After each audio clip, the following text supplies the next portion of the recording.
This is a video recording of the play Silent Song. It's supported by the Digital Production Grant of the National Arts Council and produced by Stella Kon Private Limited. With me today, we've got Sun Lang, Florence, and Singh from Stella Kon Private Limited. Music and some of the songs will be provided by Desmond Mui. The play has been produced as a book, Silent Song. It was first produced in 1990 in Ipoh by Ave Maria Convent Girls' School. Since then, it hasn't been produced, so I'm very glad to have this chance to put it on a video recording. The title, Silent Song, refers to that mystic experience which cannot be described in words. And as such, the play actually does not depend much upon dialogue, upon words. The action is much more shown by the actors in their mime and performance, and I'll have to describe this for you. I'll also provide some artwork to show the story, because one picture is worth 1,000 words. So this is where our story begins. It begins in a far Asian city on the edge of the desert. You can see the camels going off to tour the desert towards the great mountains. Here's the traveling minstrel arriving at the marketplace, and he sees vegetable sellers.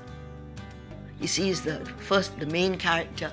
This is the deaf old herb seller, the sage, and his daughter, the maiden. He sees the criminal elements around here, which represents the gangster who's slouching in the corner, and the beggar boy who's been picking pockets is now running away from the city guard captain, who is a fat and ineffectual, venial sort of city guard captain, and there's some of the city guards up on the top. So the minstrel arrives at the city, takes a look around. He spots a good platform, a good place for him to busk, and the beggar boy, who, by the way, just stole the pistol from the captain, is now there. The minstrel comes and kicks the boy off the platform and takes up his position. The gangster comes up to him to ask for protection money. The minstrel, turning away from the gangster, looks at the captain of the guard, and he gives the captain of the guard some money, and then he takes up his place and he starts his spiel. Yes, here I am, the marvelous minstrel, the one you've been waiting to hear. I've sung for kings and emperors across the world. The emperor's daughter gave me this great ruby. She loved my singing, and she kissed me and begged me to play again. Now I'm here to play for you. Let your ear be charmed and your heart enraptured by the melodies of the marvelous minstrel.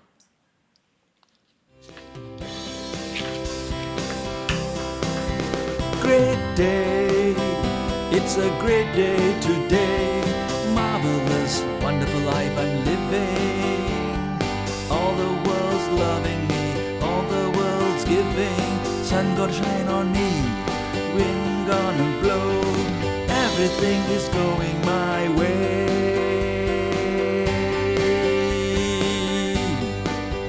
Great day, it is my day today. East to west, I have no competition. I'm the world's very best, greatest musician. Emperors and princes beg me to play. Everything is going my way.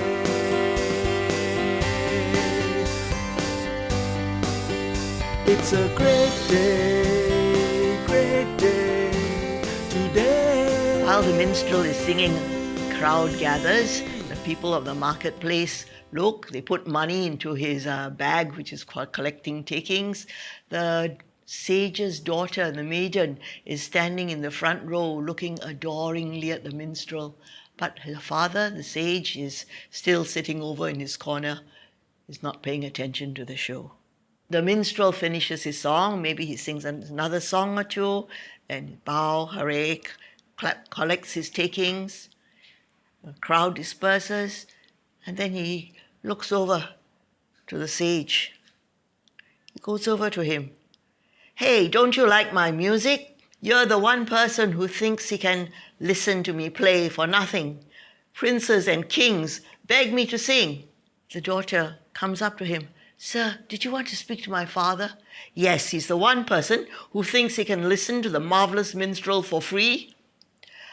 Sir, my father can't listen to you. He's quite deaf. Deaf. Did you want to say something to him? No, never mind. Sir, would you like to come back to our house for a meal with us? Our food is simple, but it's very good. Oh, yeah, that would be quite nice. Sir, you could stay with us. You could stay as long as you like. Oh, yes, I think I'd love to stay with you. The minstrel takes his things and he follows the sage and the daughter back to their house. Night falls. The market fills up again with the sage, the traders. The gangster and the dancing girl are conferring about some conspiracy in a corner. The traders fill up the market. Minstrel and the girl come out from her home. The maiden is trying to cling on to the minstrel's arm. He has in some way sort of been making love to her. And the dancing girl starts her dance in the middle of the market, and the minstrel is attracted. He keeps his eye on her, and by and when she's ended, she bows to him. By and by, he leaves the maiden, and she looks heartbroken. She feels abandoned, and he goes off with the dancing girl. Anyway, her father comes along, and father sits down, spreads out his wares. They're going to start again. Dancing girl comes down, and from a little apartment off the square, she starts dancing. She's danced away across to this other side of the market. The gangster, holding an iron bar, stalks one rich trader. Then he comes up to the merchant and he whacks him with an iron bar. Dancing girl over there, she gives a scream to attract people's attention, and the gangster, having grabbed the rich man's purse, takes the iron bar and thrusts it into the hands of the minstrel. The city guard comes to see the commotion, and the dancing girl is saying, he done it, while the gangster ran away. And the city guard grabs the minstrel. He struggles and they beat him. They break his arm, they break his guitar, and they drag him away. They throw him into the town jail. And the minstrel lies in the town jail.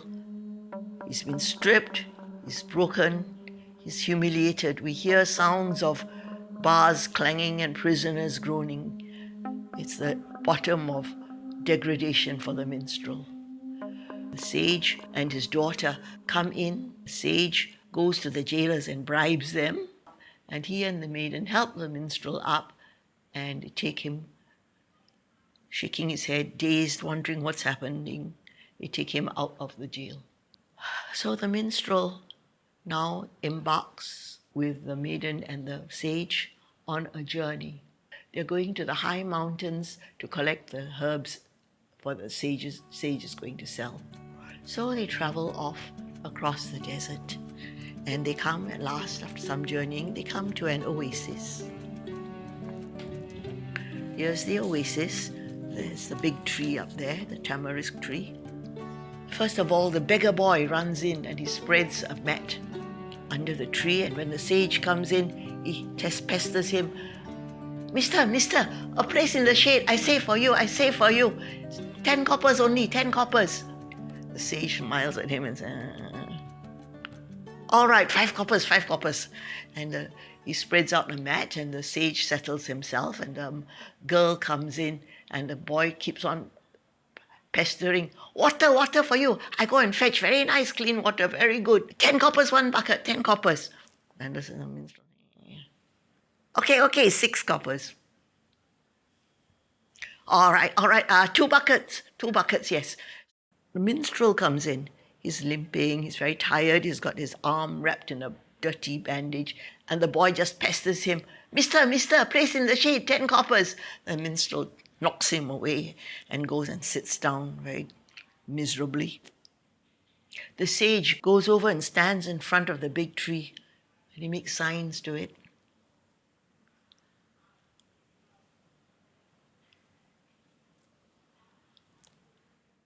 The sage goes over to the minstrel and he pets him and said, is your arm all right?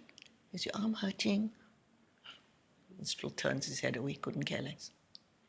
The beggar boy comes in carrying his pails of water. You want more water, miss? You want more water? Cheaper for more. Never mind, we've got enough. And the sage says, give him something to eat. So she gives the boy a plate of food and he's eating it. Thank you, great merchant. Millions of thanks. Beautiful princess, great king. Thank you, thank you, thank you. Eating. Oh, so you can talk. Yeah, I can talk like a tout. I can do sales talk. I can beg. My mother is dead. My father is dead. Pity me, pity me. My little sisters are starving. Oh, do you have any sisters? Not even one. If he had a sister, he'd be selling her too. Oh, is this silly fellow is with you? Hey, you're that minstrel from the city, huh? What happened to your hand? You're hurt. You cannot play anymore, huh? Hey, what do you call yourself now? No more magnificent minstrel. What about the paralyzed performer? Oh, shut up.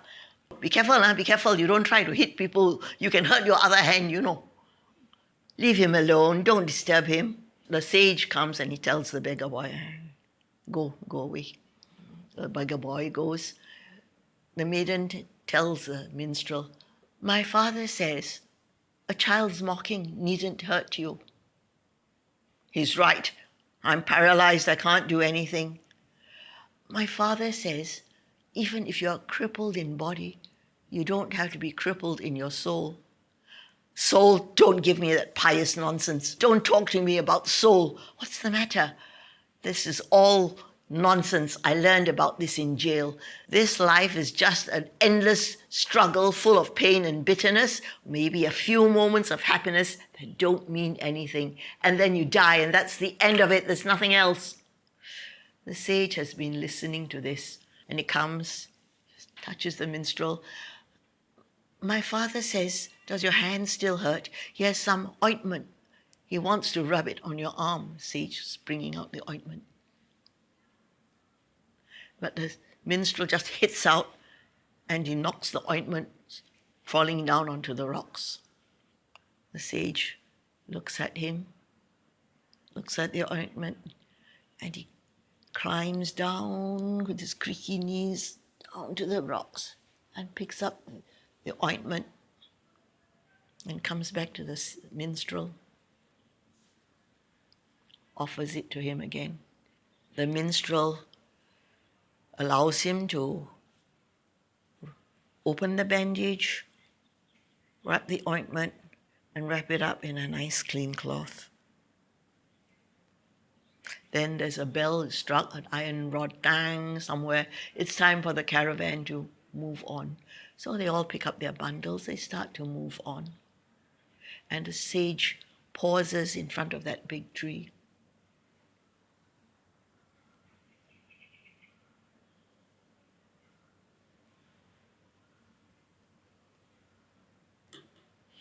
And moves off.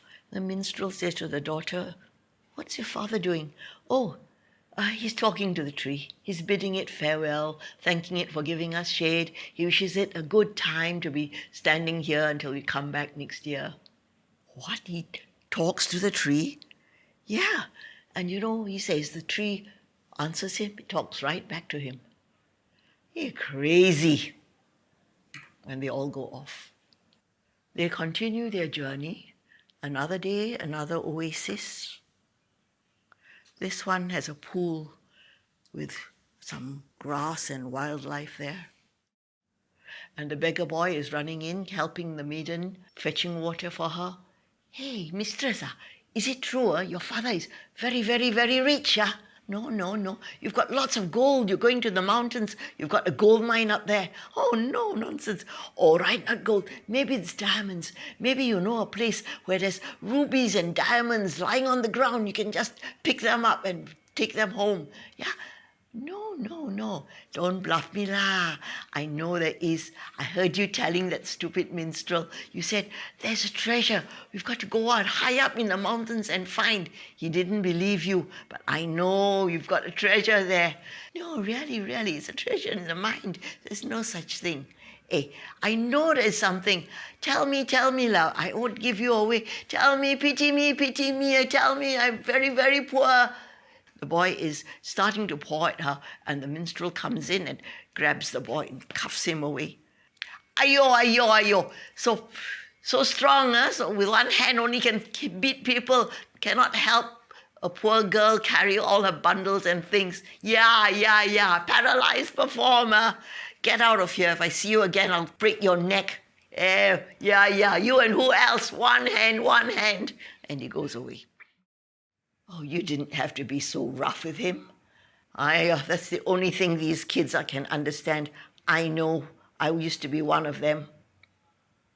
You don't have to be now. You don't have to be so angry and fierce. You aren't a kid anymore. I'm not that kid anymore. I'm not a minstrel. I don't know who I am. Where's your father? Is he out there talking to the trees and the rocks again? Yeah, maybe. He says he can hear what they say. I don't know what he means. See, my father says there's one great song the whole world sings. The birds and frogs know a little bit of that song.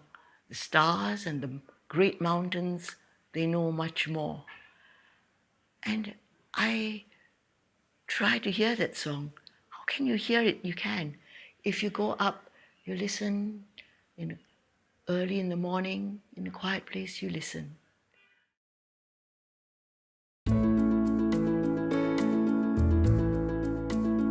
I hear birds calling and water falling. I hear the leaves that rustle on trees. I hear the sound of nature around. I'm listening now for more than these. There is a song I long to hear, not with my feeble failing ear. A treasure hid for me to find, a silent music in my mind. I'll try to listen, just try to listen. I'll try to reach that precious thing, until someday I'll find the way. I hear the song the mountains sing. Sing a chorus of world enormous, stars sing afar eternities. The desert stones rejoice in glad tones. I'm listening now for more than this. There is a song I long to hear, not with my feeble failing ear.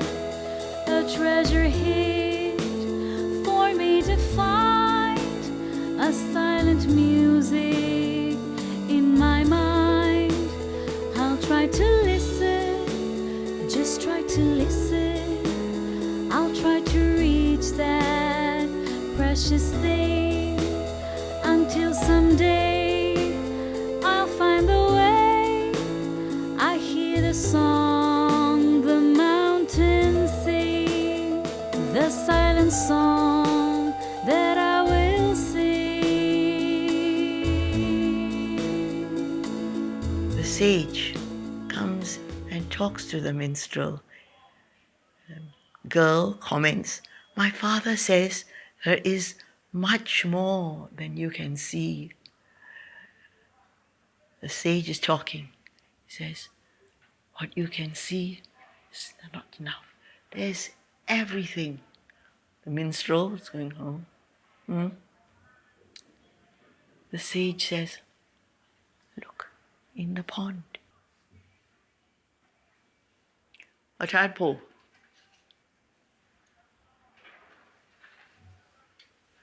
It's a frog.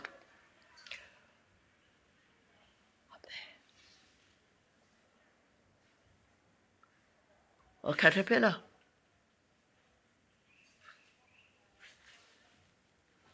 Turns into a butterfly. there is much more than you can see.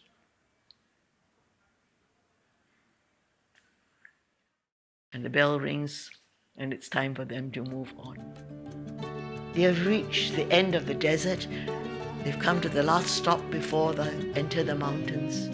There's an inn. The sage goes into the inn. Maiden says, "My father says this is the last inn before we go up into the high mountains. We'll pass the night here." "That's good," says the minstrel. "A good night in a fine hotel is just what I need." "Is your hand hurting?" "A long hot bath will put me much better. And we'll have dinner here. They say the wine of these parts is pretty good, and I see some fat ducks outside. I'll ask them to roast one duck for us with honey. You'll have a good dinner." The sage comes out of the inn and he says, "My father says the people of the inn, they're sick. There's a baby, needs food, he hasn't eaten for 3 days. She rushes into the inn to help. And the minstrel, "Oh, that's a pity. I suppose there'll be no service. I was looking forward to a good dinner." The sage signs to the minstrels, and by now the minstrel is pretty used to all this communicating. The old man and his wife haven't eaten for 3 days. They need to eat. They need fire. They need firewood. "You go and get." "Me," says the minstrel, me collect firewood." All right. He goes off to collect firewood, and the sage picks up herbs for medication. He picks up the herbs. See, the minstrel comes out with an armload of firewood and takes it into the inn. He comes out again. Then you hear, and the minstrel chasing a duck out there. So that's his dinner. Yeah.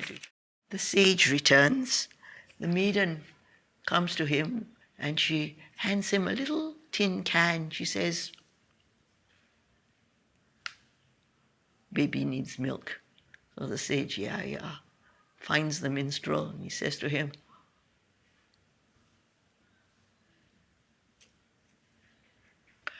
"Me," says the minstrel, "you want me to milk the goat?" "Sorry, no can do." The minstrel says, "Oh yeah, can't do it." So this is the first time the minstrel found something positive about his hurt hand, and the sage has gone inside with the milk can. The next morning, the minstrel comes out of the inn and is helping the old lady who's now able to walk. He helps her to sit on a bench in the sun, and she's talking. "And another thing, young fellow, when you use somebody's axe, you don't just leave it on the floor and leave all the chips all over the place. You clear it up nicely and you hang the axe up on the wall. Didn't your mother ever teach you anything? All right, help me to the bench. Careful, don't trample on my cabbages." "Well, why don't you say something? Have you lost your tongue talking to those crazies, fluttering their fingers? You've forgotten how to talk too also?" That little girl, she can talk well enough. I've heard her singing to the baby." "You know, it's not very respectable. You're tripsing around the country all the time just with her. She's got a father with her. He's as deaf as a tree. Why don't you marry that little girl? She's quite nice, you know." I have no profession. I can't help her. I've only one hand." "Yeah, better a man with one hand who treats her well than one with 2 hands who uses them to beat her, like that lout my daughter married. So she left him and she left the baby with me."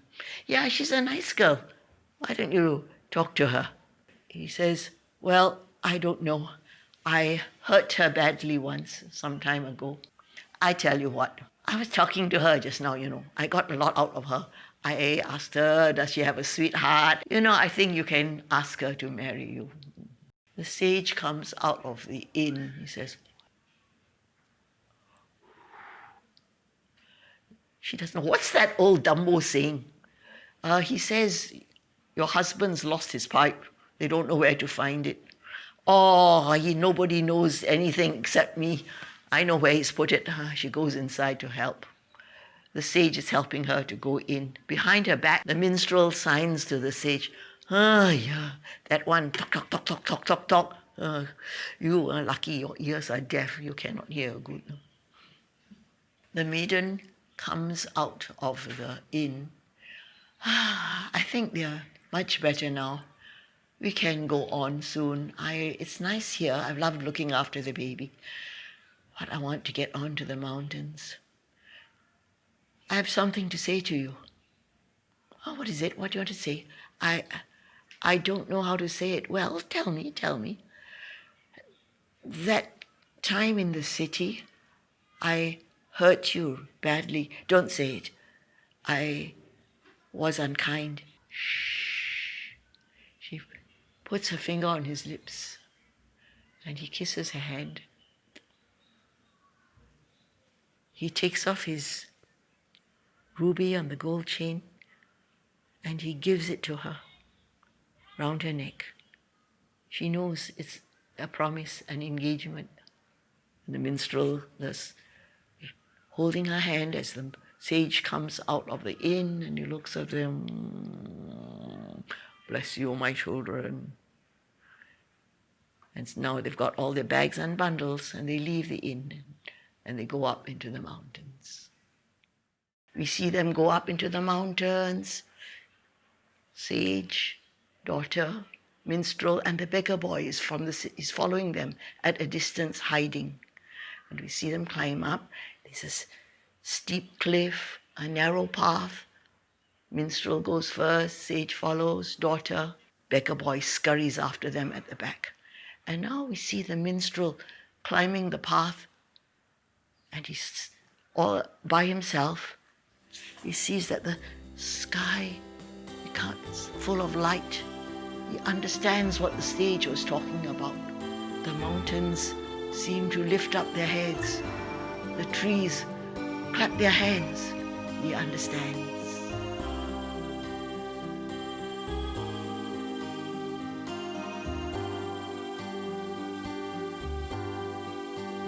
One song of joy, the whole world fills, the sky and sea, the earth and hills.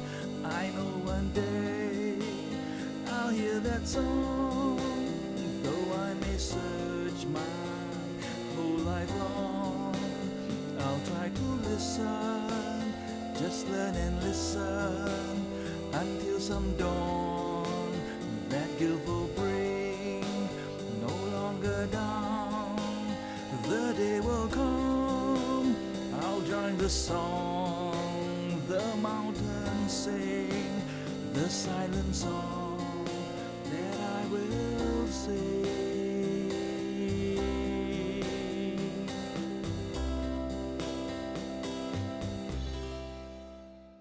As the minstrel comes down from his vision, the sage and the maiden come to him and he turns to them. I saw it, I found it. I heard the song. They congratulate him. You're so good. And then your hand, says the maiden. I can move it. It's healed. Yes, I saw it. I found the treasure. And the beggar boy shouts down from above, give it to me. I didn't see you pick anything up, but you've got it. Give me the treasure. No, there's no treasure, the girl says. It's only a treasure in the mind. There must be something. I've been following you all these days. I've followed you through the mountains. I've been so cold and hungry and frightened. There must be something. Give it to me. The sage says, There must be. He comes down threatening them with a gun that he took from the police chief. He comes down, he seizes the girl and snatches that ruby off her neck. Let go of her, says the minstrel. Let go, I'll kill you. The boy backs away. Don't come near me, don't come near me. He backs off and then he slips. He falls down, he falls off the cliff, going down the cliff. So they all run to look after him except the minstrel who stands there. He's fallen, says the girl, come and help him. So the minstrel's thinking, this is the boy, his enemy whom he hates. Should he help him? And then he goes. He lies down on the edge of the cliff and he stretches out his hand. the hand which was hurt and healed, and he stretches it down to his enemy, the one who mocked him and betrayed him. "Take my hand," he says, and he pulls the boy up to the cliff, and the boy cries, I'm sorry. He gives the ruby back to the girl. "I'll never do it again. I'll never be bad again." The minstrel and the maiden and the bigger boy, they leave the mountains, they go back to the city, because that's what's happened in tradition. The one who receives enlightenment goes back to rejoin the community, to teach the message, to serve the others. So this goes back to the market and starts selling herbs in the marketplace and singing the song. And the sage, the father, is going on up into the mountains. "What for are you going?" says the beggar boy. "There's nothing up there. There's only more rocks and stones." The sage takes his daughter and the minstrel up into the mountains. "Bless you, my children." He parts from them and he goes up to the top of the mountains, and there he fades into the sunset. It becomes part of the song that the mountains sing.